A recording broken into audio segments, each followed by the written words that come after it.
soruşdu. Ürəyimiz ağrıyanda nə etməliyik? Cavab olaraq.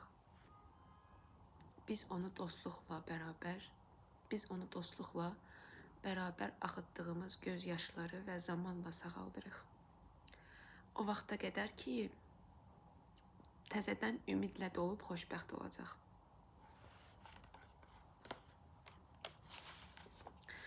Oğlan soruşdu.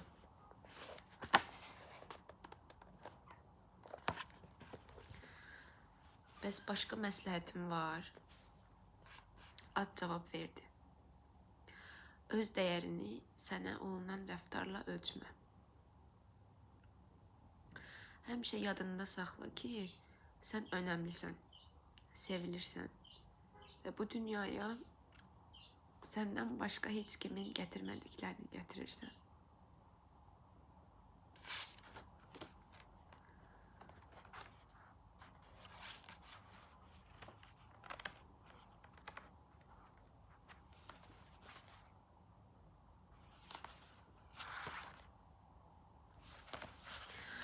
Oğlan, ən güclü olduğun an olubmu? Deyə soruşdu. Bu, ən zəif nöqtəmi göstərdiyim an olub, deyə at cavab verdi.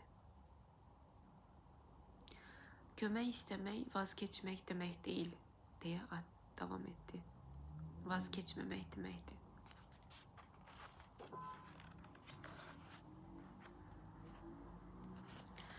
Oğlan, bəzən qorxuram ki, hamınız mənim nə qədər sıradan biri olduğumu anlayasınız, dedi. Köstəbək, sevgi üçün sənin qeyri-adi olmağın vacib deyil, dedi.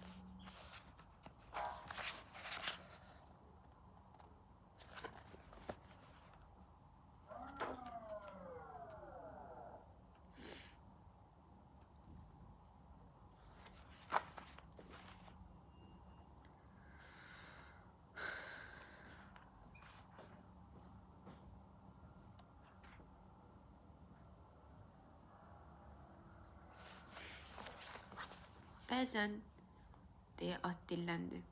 Bəzən nə? Oğlan soruşdu. Bəzən ayağa durub yoluna davam etmək cəsarətli və güclü olmaq deməkdir.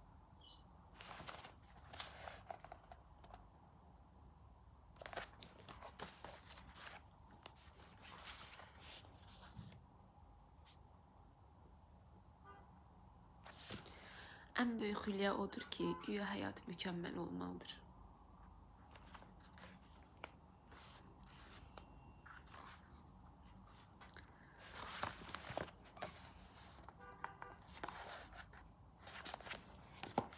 Həyat çətindir, amma sən sevilirsən.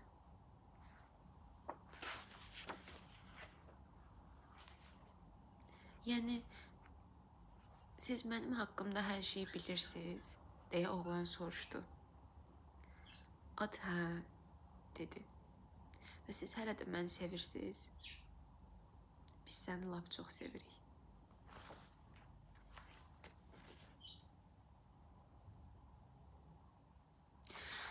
Oğlan, bəzən mənə elə gəlir ki, siz mənə mənim özümə inandığımdan daha çox inanırsınız, dedi. At, sən də bizə çatacaqsan, dedi.